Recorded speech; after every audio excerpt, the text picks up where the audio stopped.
ఆమేన్.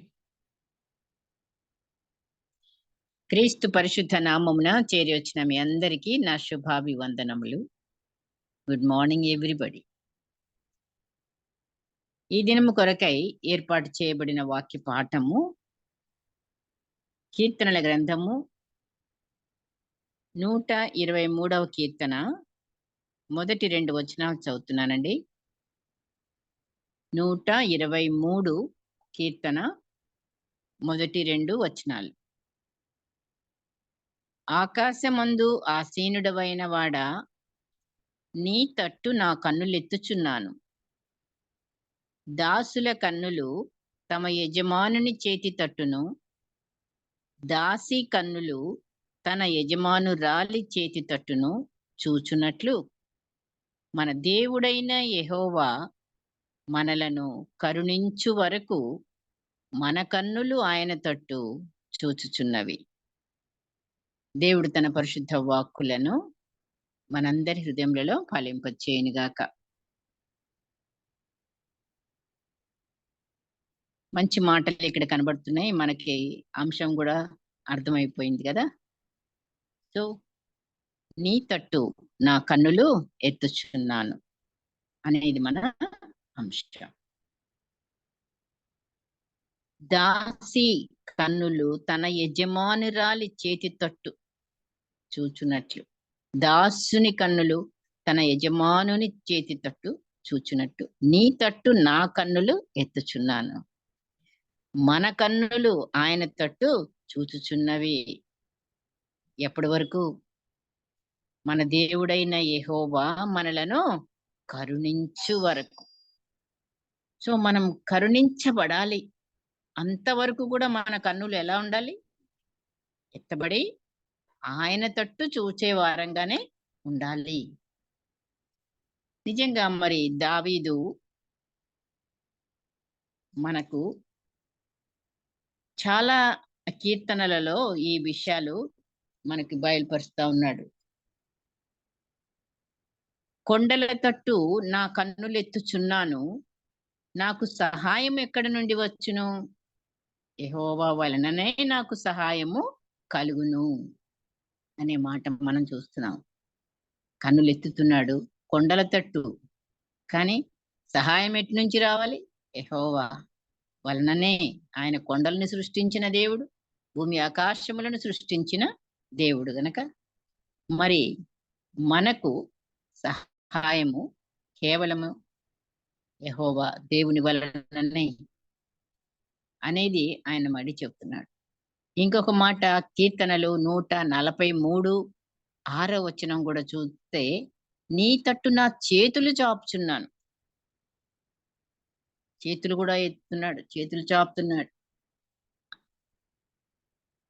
తర్వాత ఇంకొక మాట 143లోనే 8b చూస్తే, నీ వైపు నా మనస్సు నేను ఎత్తుకొనుచున్నాను, నేను నడవవలసిన మార్గము నాకు తెలియజేయము.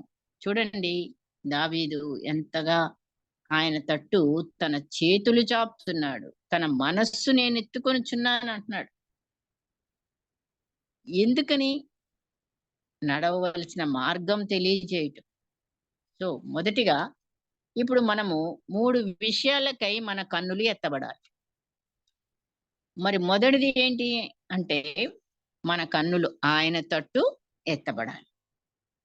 మానవులంగా మనకు ఉదయం లేచింది మొదలు ఎన్నెన్నో అవసరాలు, వివిధ పరిస్థితులు, ఆటంకాలు, అపజయాలు, అపనిందలు, అవమానాలు, కృంగుబాటులు, అనారోగ్యాలు, అపాయాలు, ఇలాంటివి మరెన్నో ఎదుర్కోవాల్సి వస్తుంటాయి. అయితే అనాలోచితంగా కొన్నిసార్లు మనం మనుషుల తట్టు, లోకం తట్టు, పరిస్థితుల తట్టు, రథములు, గుర్రముల తట్టు చూడడం, అంతేకాదు మన ఆస్తులు, అంతస్తుల తట్టు కూడా మన అయిన వారిని కూడా వారి తట్టు కూడా చూడడం సహజంగా జరుగుతుంటుంది కదా. అన్నీ అయిపోయినాకే లాస్ట్‌కి మనం దేవుని తట్టు చూస్తాం కొన్ని కొన్ని విషయాలలో. అవును. అన్ని ప్రయత్నాలు అయిపోయినాయి. ఇక దేవుడే దిక్కు అంటాం గదా. సో, మొదటిగా మనం మన కన్నులు దేవుని తట్టు ఎత్తమండి. అయితే దావీదు మాత్రం ప్రతి విషయానికి మరి ఈ సత్యాన్ని మనకి నేర్పిస్తున్నాడు. ఇవేవి ఈ లోక సంబంధమైనవి కాదు మనల్ని కాపాడేది గాని, సహాయపడేది గాని చేయలేవు అనేది మరి దావీదు తన యొక్క లైఫ్ ఎక్స్‌పీరియన్స్ ద్వారా మనము తెలుసుకుంటున్నాం. ఆయన మన వలే మనుషుడే. అయితే ఇంకా మనకంటే ఎక్కువైన రెస్పాన్సిబిలిటీ. ఆయన రాజు, అభిషిక్తుడు. ఎంతో మరి నేర్పరి అయిన వ్యక్తి. అయినా ఆయన జీవితంలో కష్టాలు, కన్నీళ్లు, మరి పరిస్థితులలో అపాయాలు, ప్రాణాపాయాలు, మామూలు అపాయాలు కాదు సుమా. యుద్ధాలు, శత్రువులు, కుట్రలు, శత్రువుల చేత తరమబడుట, కుటుంబ ఒత్తిడులు, అవమానాలు, ఇంకా అరణ్యంలో కూడా తలదాచుకునే పరిస్థితులు. ఇయన్నీ మనకున్నాయా? ఏదో ఒకటి 2 పరిస్థితులు మనం ఎదుర్కొని వాటికి కూడా దేవుని తట్టు చూసే వరంగా లేకుండా, మనం ముందుగా మరి మనం చెప్పుకున్నట్టుగా లోకం తట్టు, మనుషుల తట్టు, పరిస్థితులను తట్టే చూస్తుంటాం తప్ప, అవన్నీ జరిగిపోయినంక లాస్ట్‌లో దేవుని తట్టు చూసేవాళ్ళంగా ఉంటున్నాం. అయితే దావీదు మరి ఏ కీడు చేయలేదు. ఏ తప్పు చేయకుండానే ఎవరికి ఎలాంటి అన్యాయం చేయకపోయినా, దేవుని అభిషేకం పొందినవాడే అయ్యన, దేవుని అందలి భయభక్తులు గలవాడే అయి ఉన్నా కూడా మరి ఎన్నో శ్రమలను ఎదుర్కోవాల్సొచ్చింది. అయితే దావీదు జీవితాన్ని మనం పరిశీలిస్తే తన ప్రతి పరిస్థితుల్లో కూడా యెహోవా తట్టు కనులెత్తాడు. సహాయం కొరకెత్తాడు. యుద్ధంకు వెళ్ళాలా వద్దా అని శత్రువులపై జయం కొరకు ఆయన తట్టే చూశాడు. పాపంలో పడ్డాడు. శోధనలో కూడా పడిపోయినప్పుడు కూడా తిరిగి ఎంతో పశ్చాత్తాపంతో దేవుని కృప కొరకు, దయ కొరకు, క్షమాపణ కొరకు కన్నీటి ప్రార్థన, మొర పెడుతూ దేవుడు కరుణించు వరకు ఆయన తట్టు తన కన్నులు ఎత్తాడు. అవును కదా.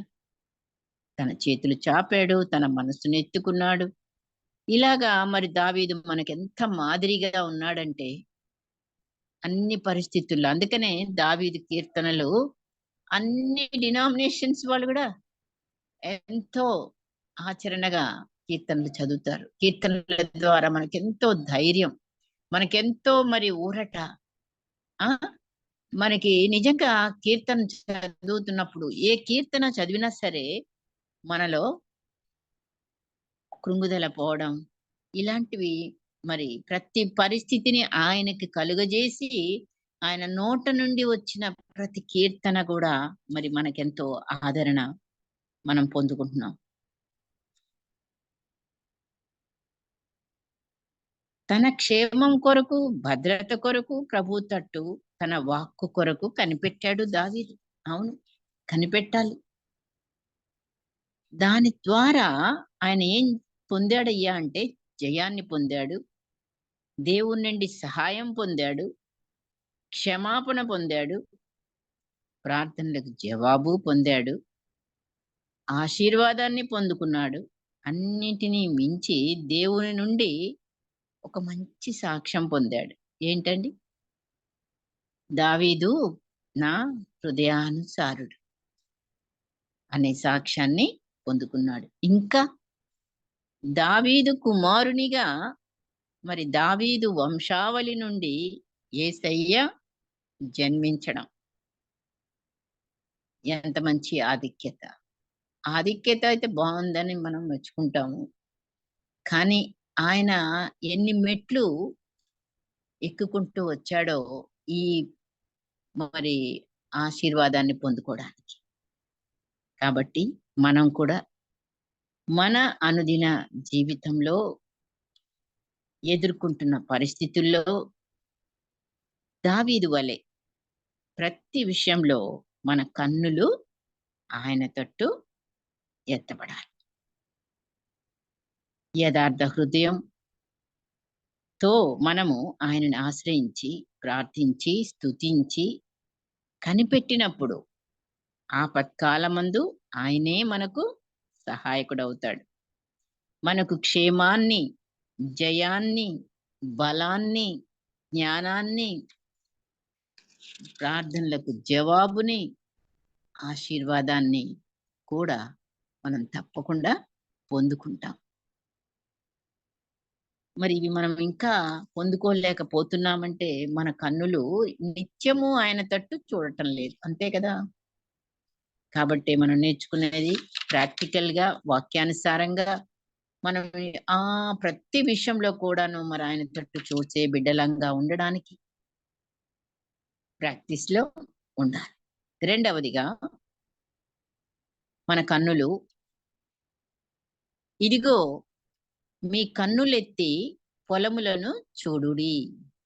ఈ మాట యోహాను సువార్త 4వ అధ్యాయము 35వ వచనంలో యేసయ్యే స్వయాన తన శిష్యులతో అంటున్న మాటలుగా చూస్తున్నాం. ఎప్పుడు అంటే సమరయ స్త్రీతో తన సంభాషణ ముగించిన తర్వాత. వాళ్ళకి ఆశ్చర్యం వేస్తది. స్త్రీతో మాట్లాడుతున్నాడు. ఆయన ఉండరుగా మనకన్నీ తెలుసు. ఆవిడ వెళ్ళిపోయింది కుండ విడిచిపెట్టి. ఇక అప్పుడు వచ్చారు దగ్గరికి శిష్యులు. మరి వాళ్ళతో ఈ మాటలు అంటున్నాడాయన. దేవుని చిత్తమును నెరవేర్చుటే నాకు ఆకలి అనేది. మరి భోజనం చేయడానికి భోజనం తెచ్చారు తినమని చెప్పినప్పుడు కదా! ఆయన అంటున్నాడన్నమాట. ఏ ఆత్మయు నశించుట తండ్రి చిత్తము కాదు. యేసయ్య తన పరిస్థితులను అధిగమించి అంటరాని వారి యొద్దకు, అనగా వెలివేయబడిన వారి యొద్దకు, సమరయుల యొద్దకు, సమరయ గ్రామానికి వెళ్తున్నాడు. వచ్చాడు కూడా. ఊరి బయట బావి దగ్గర ఉన్నాడు. సమరయ స్త్రీని మరి ఆయన సమరయ స్త్రీతో మాట్లాడి సంభాషించిన తర్వాత సంభాషిస్తూ తన ప్రత్యక్షతను ఆమెకి ఇచ్చాడు. ప్లస్ నిత్య జీవ జలంతో ఆమె హృదయ దప్పికను తీర్చాడు. రక్షణను ఇచ్చాడు. వెంటనే ఆమె ఊర్లోకి పరిగెత్తింది.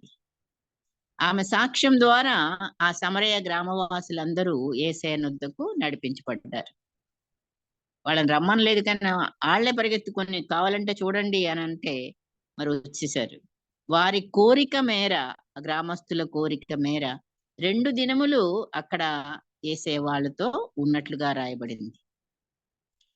తర్వాత ఆయన బోధ విన్న వారందరూ చూడండి యోహాను సువార్త 4:42వ వచనం చూస్తే, ఈయన నిజముగా లోక రక్షకుడని తెలుసుకొని నమ్మి విశ్వసించారు, రక్షణ పొందుకున్నారు.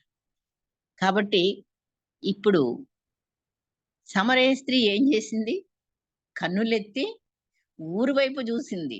ఊరులో ఉన్న నివసించే బిడలందరి వైపు కూడా కన్నులెత్తి చూసింది. వెంటనే రక్షణ పొందిన వెంటనే, తన దప్పిక, ఆత్మీయ దప్పిక తీర్చబడిన వెంటనే, జీవజలాన్ని నింపుకున్న వెంటనే. నేడు మన చుట్టూ కూడా ఎందరో రక్షింపబడని వారున్నారుగా. వారి మధ్యలో రక్షించబడిన మనల్ని దేవుడు ఉంచాడు. మన చుట్టూ వారు ఉన్నారు, అన్యులు. మరి వారి ఆత్మల రక్షణ భారం కలిగి ప్రార్థన, విజ్ఞాపనలతో మరి దేవుని చిత్తమును నెరవేర్చు వారముగా మన కన్నులెత్తి వారిని చూస్తున్నామా? మనమే చూసుకుంటున్నామా? మన ఆరాధనలు, మన యొక్క ప్రోగ్రామ్స్ కొన్నిసార్లు చాలా విషయాల్లో మరి వాళ్ళని చూడలేకపోతున్నామా? కాబట్టి దేవుడిస్తున్నాడు, మీ కన్నులెత్తి పొలములను చూడుడి. రక్షించబడిన ప్రతి ఒక్కరం కూడా మరి చుట్టూనున్న వారిని మనం చూడాలి కన్నులెత్తి కదా.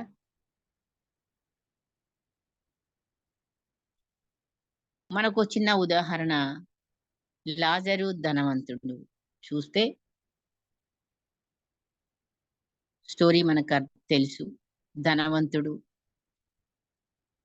నరకంలో అగ్నిగుండంలో నుండి కన్నులెత్తి అబ్రహాము రొమ్ముననున్న లాజరును చూశాడు అని రాయబడిందండి. లూకా సువార్త 16వ అధ్యాయం 19 నుంచి 31 వరకు ఈ వాక్య పాఠంలో మరి మనం లాజర్ ధనవంతుని గురించి తెలుసు. చిన్నప్పటి నుంచి సండే స్కూల్ నుంచి చూస్తున్నాం, చదువుతున్నాం కనుక ఫుల్ స్టోరీ మనం ఇక్కడ చెప్పనవసరం లేదు. ధనవంతుడు ఎక్కడికి వెళ్ళిపోతాడు? చనిపోయి నరకంలోకి, అగ్నిగుండంలోకి. అక్కడి నుంచి కాలుతూ దాహంతో అప్పుడు కన్నులెత్తుతాడు అని రాయబడింది. కన్నులెత్తి అబ్రహాము రొమ్ముననున్న లాజర్ను చూశాడంట. బ్రతికున్నప్పుడు ఒక్కసారి కూడా తన ఇంటి ముందే తన వాకిట కూర్చున్న ఆ పేదవానిని కురుపులతో మరి ఎంతో ఆశతో రొట్టె ముక్క కొరకు ఆశపడి చూస్తున్నాడు. కానీ ఈ వ్యక్తికి మాత్రం తల ఎత్తి కన్నులెత్తి ఆ పేదవాణ్ణి చూడడానికి సమయం లేదు, బహు బిజీగా ఉన్నాడు. అయితే నరకంలో నుండి తన రక్త సంబంధుల రక్షణను గురించి కూడా ఆలోచిస్తున్నాడు. ఇంకా ఉన్నారంట సహోదరులు. అబ్రహాముని బ్రతిమాలుతున్నాడు లాజర్ని పంపించమని. ఎప్పుడు? చేయి జారి పోయాక. సో మనం బ్రతుకున్నాము దేవుడిచ్చిన ఆయుష్కాలంలో మన కుటుంబ సభ్యుల కొరకు, మన స్నేహితుల కొరకు, మరి మన చుట్టూన తెలియని వారు అన్యుల కొరకు, మరి అంతేకాదు అవసరతలలో ఉన్న వారి కొరకు కూడా మరి ఇక్కడ మనం కన్నులెత్తి చూడాల్సిన పరిస్థితి మనకి కూడా ఉంది. జ్ఞాపకం చేసుకుంది. మరి మనం ఎంతవరకు కన్నులెత్తి సహాయం చేయాలి, ఆ సహాయం కొరకు కనిపెడుతున్న వారిని చూస్తున్నామా? ఆత్మల రక్షణ కొరకు ప్రయాస పడేవారంగా ఉన్నామా? ప్రశ్నించుకుందాం. మరి మనం కూడా మన కన్నులెత్తమని యేసయ్య చెప్తున్నాడు. ఇంకా మూడవదిగా, క్రీస్తు రెండవ రాకకై కన్నులెత్తి చూచే ధైర్యం కావాలి. లూకా సువార్త 21వ అధ్యాయం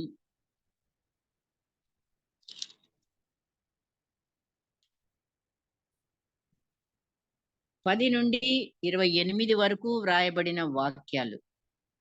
లూకా సువార్త 21 10వ వచనం నుండి 28 వరకు. మరి ఇది కూడా ఈ మాటలు ఎవరంటున్నారు? యేసు ప్రభువారే మళ్ళీ తన శిష్యులతోనే ఈ మాటలు ఆయన చెప్తున్నాడు. రెండవ రాకడ యొక్క సూచనలన్నీ కూడా ఇక్కడ రాయబడి ఉన్నాయి. ఏమేమి జరుగుతాయో, ఎలా ఉంటుందో పరిస్థితి అనేది మనం మొత్తం చదివితే ఇప్పుడు కాదు, కానీ మనం క్లుప్తంగా అవును మనకు తెలుసు రాకడ సూచనలన్నీ కూడా. మనం ఇప్పుడు ఎక్కడున్నామయ్యా అంటే ఇక్కడ 28వ వచనం చదువుతున్నా చూడండి.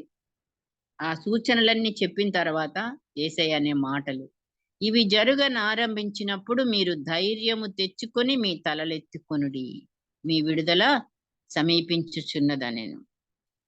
సో రాకడ రానై ఉన్నాడు రెండవ రాకడలో. మరి మనం ఏం చేయాలి? కన్నులెత్తి కన్నులెత్తే ధైర్యం కావాలి.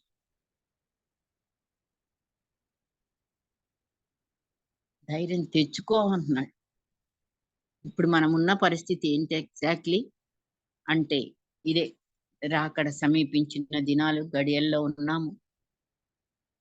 రాకడ సూచనలన్నీ కూడా మన కళ్ళకు కనబడుతున్నాయి. ఇదివరకు విన్నామేమో, కానీ ఇప్పుడైతే చూస్తున్నాము. మన అనుభవంలోకి వస్తున్నాయి ఈ యొక్క సూచనలన్నీ కూడా. దేవుడు ఎప్పుడో వ్రాయించాడు ఈ మాటలు. మరి ఆయన భూమి మీద మానవుడిగా ఉన్న సమయంలోనే ఇవన్నీ కూడా చెప్పడం జరిగింది. వేల సంవత్సరాలు జరుగుతున్నాయి. ఇంకా రాడా? ఎప్పుడు ఇలాగే ఉంటదా? చాలా చాలా మాటలు వింటున్నాం ఇటు నుంచి అటు నుంచి. కానీ ఆయన మాటలు ఏ ఒక్కటి కూడా పొల్లుపోదు, తప్పిపోదు అని కూడా చెప్తున్నాడు. భూమి ఆకాశాలు గతించును కానీ నా మాటలు గతించు. నిజంగా ఆయన చెప్పినవన్నీ కూడా భూకంపాలు, తెగుళ్ళు, కరువులు, యుద్ధాలు, బలాత్కారాలు జరుగుతున్నాయి. ఖచ్చితంగా మరి వాళ్ళు చెప్పినట్టుగా చెరసాలలోకి అప్పగించబడుతున్నాము, హింసించబడుతున్నాము. ప్రత్యేకంగా క్రైస్తవులము. మరి నిన్న మొన్న మణిపూర్ విషయాలు మనకు తెలుసు. ఎన్నెన్ని జరుగుతున్నాయో మరి ఎన్ని మన కళ్ళ ముందు. మనకు తెలిసిన సేవకులు మరి కొంతమంది చెరసాలలో వేయబడుతూ, మరి విరోధులు ఎంతగానో మరి క్రైస్తవులకి కనీసం రెంట్కి ఇండ్లు కూడా ఇవ్వటం లేదు నవడేస్. అంతగా మరి ఇప్పుడున్న మరి ప్రభుత్వాలు మరి అందుకే నిన్న ఇవాళ నుంచి మరి మనకు ఓట్లు జరుగుతున్నాయి ఇండియాలో. దేవుని కృపలో మంచి ప్రభుత్వం కొరకు ఎంతగానో ప్రార్థనలో కనిపెడుతున్నాము అందరం కూడా. నిజంగా మరి దేవుడు కనికరించి తన వాక్యానికి అడ్డుగా, ఆటంకంగా తన బిడ్డలకు మరి వచ్చే ఈ ఆటంకాలు లేకుండా ఇంకా రక్షణ పొందని వారి కొరకు ప్రయాసపడడానికి, సువార్తను అందించడానికి అడ్డు ఆటంకాలు లేకుండా ఉండాలనే తపన మనకుంది ఒకవైపు. కానీ మరి ఆయన రాకడ సమీపించినప్పుడు ఈ సిమ్టమ్స్ అన్ని ఉంటాయి గనక, సూచనలు, మరి మనం అన్నిటికీ కూడా ఎలా ఉండాలి? సిద్ధపడి ఉండాలి. రేపెవరొచ్చి ఏమన్నా కూడా మనం ప్రభు కొరకు మన ప్రాణాలైనా సరే సమర్పించే వారంగా ఉండడానికి ఇప్పుడు మనకి ఇది సిద్ధపాటు కాలం. మరణమైనా ఏమైనా మరి మత కలహాలు మనం చూస్తున్నాం. ఇదివరకు ఎప్పుడూ లేనిది కొత్తగా మరి ఇప్పుడు మతం మీద మత కలహాలు వచ్చేసాయి. కులం విభజించేస్తుంది జనాల్ని. ఇవన్నీ కూడాను మనము చూస్తున్నాం, జరుగుతున్నాయి. భక్తి ఏమైంది? సన్నగిల్లుతుంది. ఇళ్లల్లో ప్రేమ కరువైపోయింది. అవును, ఆయన చెప్పిన మాటలు చెప్పినట్టుగా ఉన్నది ఉన్నట్టుగా ఐక్యత లేదు. అత్త కోడలకు, కోడలు అత్తకు, తండ్రి కుమారునికి, తల్లి కుమార్తెకు ఒకరికి ఒకరికి పడటం లేదు. ఎవరి మాట ఎవరు వినే పరిస్థితుల్లో లేదు. పిల్లలు ఎదుగుతున్నారు కానీ వినటం లేదు. తల్లిదండ్రులని చివరికి ఏం చేస్తున్నారు? వెళ్ళగొడుతున్నారు ఇళ్లలో నుంచి. చూడటం లేదు. క్రైస్తవ కుటుంబాల్లో ఇవి ఎక్కువగా కనబడుతున్నాయి. విడాకులు అనేది కూడా ఎక్కువ కనబడుతుంది. భార్యాభర్తలు ఎంతగా మరి దేవుడు ఐక్యపరిచిన వారిని మానవుడు విడగొట్టకూడదని వాక్యం చెప్తుంటే, మరి వీళ్ళ యొక్క స్వార్థాల కోసం ఎవరి వారి జీవితాలు అంతే. వాక్యం ఎక్కడో. క్రిస్టియన్సే చాలా మంది విడాకులు తీసుకుంటున్నారు కుటుంబాల్లో. ద్వేషం, విరోధం, సమాధానం లేని పరిస్థితులు మనం చూస్తున్నాము, మనం అనుభవిస్తున్నాము. సువార్త ప్రకటనకి ఆటంకాలు, అడ్డులు, ఇన్నిటి మధ్య మనము ఇప్పుడున్నాము. మన భక్తి, మన మెలకువ, మన సిద్ధపాటు ఎంతవరకు ఉంది? మన విశ్వాసం. అందుకనే ఆయన అన్నాడు కదా, నేను వచ్చినప్పుడు ఆ విశ్వాసాన్ని భూమి మీద కనుగొందునా. అవును కదా. ఈ విశ్వాసాలు సన్నగిల్లిపోతున్నాయి. పిల్లలు చూడట్లేదని పిల్లల్ని చూడటం అవుతుంది తల్లిదండ్రులు. వాళ్ళని తిట్టడం అవుతుంది. కానీ దేవుని యందు విశ్వాసంతో మరి ఉంటున్నారా? ఇగో ఇదే పోరాటం జరుగుతుంది. ప్రతి కుటుంబంలో మనకి ఈ చుట్టూ పరిస్థితులను చూడటమే అవుతుంది గాని, మన కన్నులెత్తి దేవుడిని చూడటానికి గాని సిద్ధపాటులో లేకుండా, ప్రార్థనలే లేకుండా, ఒక విధంగా మరి కుటుంబ ప్రార్థన అసలే ఎక్కడ కూడా జరగటం లేదన్నట్టుగా కనబడుతుంది. ఏదో కొద్దిమంది. సో, పరిశుద్ధంగా హింసల్ని భరించే వారంగా, సాతానును ఎదిరించే వారంగా, శోధనకు లొంగకుండా జయించే వారంగా మరి సిద్ధపాటు మనకు కావాలంటే నిత్యము వాక్యం, ప్రార్థన, అనుదినం మన అనుభవంలో ఉంటుందా? టైం లేదు, బిజీ. వాక్యం చదవడానికి టైం లేదు, ప్రార్థన చేసుకోవడానికి టైం లేదు. దేనికి అడిగినా కానీ టైము లేదంటాం. మరి అప్పుడు ఎట్లాగా? అందుకే పరిశుద్ధాత్ముడు నిత్యము మనకి అందుబాటులో ఉన్నాడు. యెహోవా దొరుకు కాలమందే ఆయనను వెతుకుడి అని వాక్యం. మనం బ్రతికి ఉండగానే, ప్రభువు మనకు సమీపంగా ఉండగానే మరి మనం వాక్యాన్ని చదువుతూ రెండవ రాకడకై మన కన్నులెత్తే ధైర్యాన్ని తెచ్చుకుని మరి ఉండాలంటే పరిశుద్ధాత్ముడే మనకందరికీ కూడా సహాయం చేయనుగాక. నిజంగా మరి మన కన్నులు ఆయన తట్టు ఎత్తబడాలి. నంబర్ 1. ప్రతి సహాయానికి కొరకు, ప్రతి ఏ విషయమైనా సరే మరి మన క్షేమం కొరకు, మన కుటుంబం కొరకు, అంతటి దావీదు ఎంత బిజీగా ఉన్నాడో, మరి రాజుగా ఎన్ని పనులుంటాయో మరి ఆలోచిస్తే. కానీ ఆయన దినమునకు 7 సార్ల దేవుణ్ణి స్తుతించినట్లు మనం చూస్తున్నాం. రెండోదిగా, ఇదిగో మీ కన్నులెత్తి పొలములను చూడుడి. అవును. 3, క్రీస్తు రెండవ రాకడకై కన్నులెత్తి చూచే ధైర్యం తెచ్చుకోవడానికి మనకి అన్ని కూడా అందుబాటులోనే ఉన్నాయి. వాక్యం చేతిలో ఇచ్చాడు దేవుడు. ప్రార్థన, సహవాసం అన్నీ ఉన్నాయి మనకి. కానీ అటెండ్ మాత్రం కావటం లేదు మనం. ఎందుకు? బిజీ. సో అలా కాకుండా మరి మనము దావీదు వలె ఎంతో మరి ప్రభు తట్టు కన్నులెత్తి చూచి ఆయన నుండి శక్తిని పొందుకొని ఈ లోకంలో ఉన్నంత కాలం కూడా ఆయన నామాన్ని మహిమపరిచే వారంగా, ఘనపరిచే వారంగా, ఆయన రాకడలో ఎత్తబడే వారంగా మనం ఎప్పుడైతే ఆయన కొరకు ఆయన మన కన్నులు ఎత్తుతామో మనం ఎత్తబడే గుంపులో ఉంటాం. అలాంటి ఒక ఆధిక్యత నీకు నాకు మనకందరికీ రావడానికి పరిశుద్ధాత్మ దేవుడు నిత్యము మనకి అందుబాటులో ఉంటున్నాడు కనుక మనల్ని మనం ఆయనకి ప్రతిరోజు మనం సమర్పించుకుంటూ సాగిపోవడానికి ప్రభు పరిశుద్ధాత్మ దేవుడు మనకి శక్తిని అనుగ్రహించునుగాక. ప్రార్థన చేసుకుందాం. పరిశుద్ధుడా, పరిశుద్ధత లేనిదే ప్రభువును చూడలేరు ఎవరు అని నువ్వు చెప్తున్నావయ్యా. ఈ లోకంలో ఉండగా నీ స్వరూపంలోనికి మేము మార్చబడడానికి, నీ ప్రేమ స్వరూపాన్ని మేము ధరించడానికి మాకు చుట్టూను మా కుటుంబ సభ్యులని ఇచ్చావు అయ్యా. మరి ఎవరు కూడా పగవారు కాదు, అందరూ కూడా ఇంటి వారిని కూడా మనం ప్రేమించలేని పరిస్థితిలో మేము ఉంటున్నాము.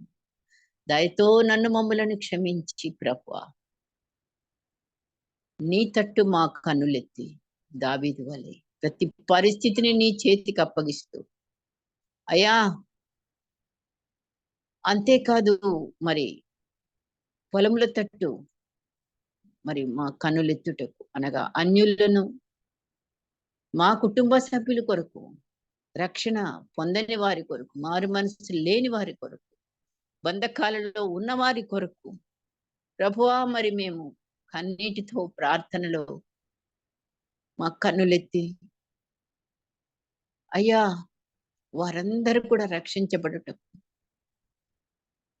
నీ కృప కొరకు నీవు కరుణించు వరకు నీ చేతి తట్టు చూడగలిగే భాగ్యాన్ని మాకు అనుగ్రహిస్తున్నందుకై వందనాలు. అలాగే నీ రాకడ సమీపంగా, అతి సమీపంగా ఉన్న ఈ కాలంలో మేమున్నామయ్యా. తండ్రి, మా చుట్టూ జరుగుతున్న ప్రతి పరిస్థితిని మేము అనుభవంలోకి వచ్చి ఉన్నది కనుక ఎంత జాగ్రత్తగానో, ఎంత మెలకువగానో, ఎంత ప్రార్థనాపూర్వకంగా, ఎంత పరిశుద్ధంగా ఉండాలో మా శక్తి చాలదయ్యా. పరిశుద్ధాత్మదేవ, మమ్మల్ని మేము నీకు సమర్పించుకుంటూ ఈ శక్తిని పొందుకొని నీ రాకడకై కన్నులెత్తి చూడగలిగే ధైర్యాన్ని మాకు అనుగ్రహించమని బ్రతిమాలుకుంటూ అందరం కూడా కుటుంబంలో ఉన్నప్పుడు ఏ ఒక్కరు విడిచిపెట్టబడకుండా, ప్రభా నీ చిత్తము ఏ ఆత్మ నశించుట కాదు, తండ్రి చిత్తము కాదు గనుక అయ్యా మేము ప్రతి ఒక్కరు కొరకు కూడా ఎంతో మరి భారముతో కన్నీటితో ప్రార్థనలో ఉండి నాయన ప్రతి ఒక్క బిడ్డ రక్షణార్థమై మేము ఉండడానికి మాకు కావలసిన శక్తి కొరకు పరిశుద్ధాత్మదేవ నీవే మాకు అనుగ్రహిస్తావని నమ్ముకుంటూ మమ్మల్ని మేము ఉదయకాలమున నీకు సమర్పించుకుంటూ ఈ దినమంతటిలో కూడా ప్రతి పరిస్థితిలో ఎదుర్కొంటున్న ప్రతి ఒక్క విషయంలో మా కన్నులు నీ తట్టు చూడగలుగుటకు నీ కృప చూపుతున్నందుకై స్తోత్రాలు చెల్లిస్తూ యేసు పరిశుద్ధ నామమున అడిగి వేడుకొంచున్నాము తండ్రి. ఆమేన్. ఆమేన్.